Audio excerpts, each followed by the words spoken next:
Todos los días cargamos con un secreto sin darnos cuenta. Literalmente, en nuestras propias manos. Y es que la historia de la humanidad no solo se cuenta en los grandes libros o en los campos de batalla. ¿Qué va? Se teje en lo cotidiano, en esas cosas que usamos a diario para llevar la vida a cuestas. Hoy vamos a hacer un recorrido fascinante por esta historia invisible de evolución, poder y, sobre todo, pura supervivencia. Fijaos en esto. Los antropólogos tienen un dicho fantástico. Dicen que estos objetos cotidianos hacen visible lo invisible.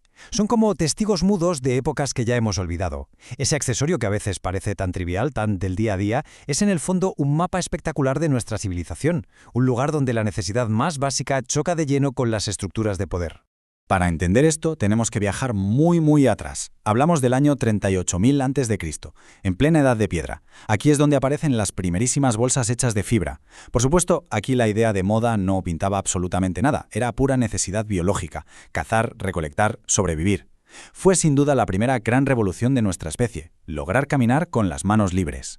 Y si queremos ver esa utilidad primitiva en estado puro, solo tenemos que pensar en el famoso hombre de hielo, Otzi, descubierto en los Alpes en 1991.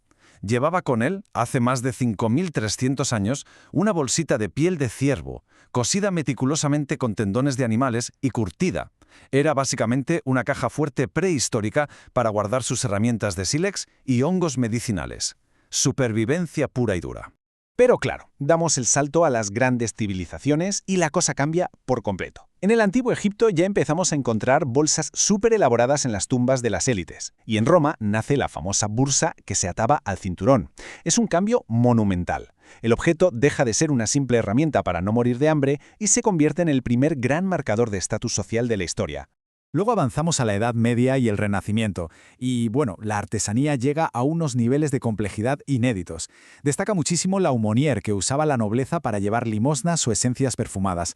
Y hay algo fascinante que nos revelan los tesoros arqueológicos de Sutton Hoo, por ejemplo, y es la llegada de los primeros herrajes de metal realmente funcionales, piezas forjadas a mano que cambiaron las reglas del diseño para siempre. Ahora entramos en los siglos XVIII y XIX, y nos topamos de frente con una división social tremenda. Mientras la ropa de los hombres evoluciona para integrar bolsillos enormes directamente en la estructura de los abrigos, a la mujer se la deja de lado. Sus objetos personales quedan relegados a un plano totalmente oculto, escondidos y separados de su propia indumentaria. Pensemos en la anatomía de un secreto. Hablamos de los clásicos bolsillos independientes femeninos de aquella época.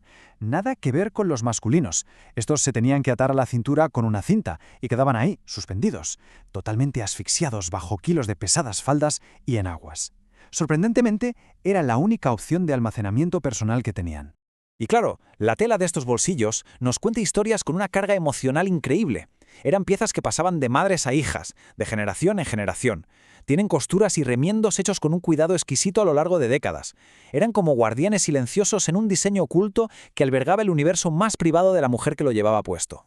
Lo más curioso de todo es que, aunque estaban diseñados para ser totalmente invisibles ante la sociedad, estaban bordados con una belleza espectacular en la penumbra de las casas. Lejos de ser una exhibición pública de estatus, eran un lienzo privado. El bordado se convirtió en una vía de escape, una manifestación artística y de pura identidad femenina que existía únicamente en el ámbito de lo más íntimo. Y esta doble vida se vuelve innegable cuando analizamos la historia exhumada de estas piezas. En los archivos del Museo de Abingdon Hall han encontrado bolsillos que revelan secretos maravillosos, monedas antiguas, facturas, cartas superpersonales, hasta pequeños gorros de bebé. Son pruebas irrefutables de que este pequeño espacio escondido era en realidad el único dominio verdaderamente confidencial de las mujeres. Pero el mundo no para y llega la revolución industrial. El ritmo de vida se acelera drásticamente y, lógicamente, arrastra los objetos consigo. Empiezan los viajes en barco transatlántico, la expansión del ferrocarril y surge una necesidad urgente. El equipaje ahora tiene que ser masivo, resistente, muy estructurado. Esos frágiles bolsitos de tela colapsan ante el rigor del nuevo mundo de acero y vapor. Justo en medio de este caos de transformación surge una visión realmente pionera. Nos vamos al año 1839, cuando Harriet Jane Cave inventa en Inglaterra la cesta de ferrocarril y los primeros baúles de cuero.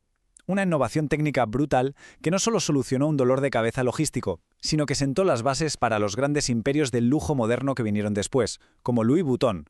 Entramos de lleno en el siglo XX. La sociedad se fractura, se transforma y el diseño lo refleja a la perfección. Las mujeres que trabajan en las fábricas exigen diseños mucho más funcionales, y en las calles los movimientos sufragistas popularizan el bolso colgado al hombro. Las manos debían estar libres para la lucha, así que el accesorio se materializa como un símbolo tangible de emancipación e independencia. 1923, un año clave que trajo una revolución silenciosa pero definitiva. Resulta que la casa Hermes, después de un viaje por Norteamérica, decide aplicar por primera vez un mecanismo inédito a los artículos de cuero, la cremallera. Lo hicieron en un modelo pensado para el automóvil. Esta innovación blindó la seguridad de nuestras pertenencias y alteró para siempre el diseño moderno. Cuando terminan las guerras mundiales, la austeridad da paso a la era del estatus. La prosperidad económica exige un retorno a la opulencia total. Y es aquí cuando toman el control siluetas icónicas. El famosísimo bolso de Grace Kelly, que llegó a usar como escudo contra los fotógrafos. O el clásico diseño acolchado con cadena de Chanel. Nacen los íconos definitivos del lujo contemporáneo. A medida que llegamos a finales del siglo XX, el minimalismo es aplastado por un maximalismo rotundo. Nace la era de la obsesión global. Hablamos del Lady Dior de la princesa Diana o del baguette de Fendi. Dejan de ser simples contenedores, se convierten en tótems mundiales de la cultura pop, donde el logo del diseñador devora por completo la función original del objeto. Pero ya sabéis cómo es esto, la historia es un péndulo. Hoy presenciamos un giro drástico hacia un futuro súper minimalista. Fijaos en la reducción tan severa del tamaño con la llegada de los microbolsos, en los que a duras penas te cabe el teléfono móvil. Es una demostración perfecta de cómo la tecnología ha comprimido implacablemente nuestras necesidades físicas del día a día. Y esta compresión es el síntoma definitivo de la revolución digital. El dinero en efectivo prácticamente ha desaparecido. Ahora usamos billeteras digitales y pagos móviles. El diseño tradicional de toda la vida se está desmoronando para adaptarse. Y a esto hay que sumarle un despertar crítico, el uso de ecomateriales, la búsqueda desesperada por alcanzar una sostenibilidad real en una industria de consumo masivo. Llegados a este punto, toda esta transformación nos obliga a plantearnos una gran incógnita. ¿Siguen siendo estos objetos una herramienta de pura necesidad biológica, como lo eran en las montañas heladas del Neolítico, o hemos abandonado por completo la idea de supervivencia para que muten en una compleja y a veces vacía extensión de nuestra identidad social? La verdad es que lo que cuelga de un hombro o se oculta en el fondo de un bolsillo es muchísimo más que simple tela y cuero. Son cápsulas del tiempo. Han estado ahí, absorbiendo desde nuestras primeras migraciones hasta nuestra actual hiperconexión. Así que, mañana, cuando salgas de casa y tomes ese objeto cotidiano, recuerda el inmenso y silencioso peso de la historia que llevas, literalmente, en tus manos.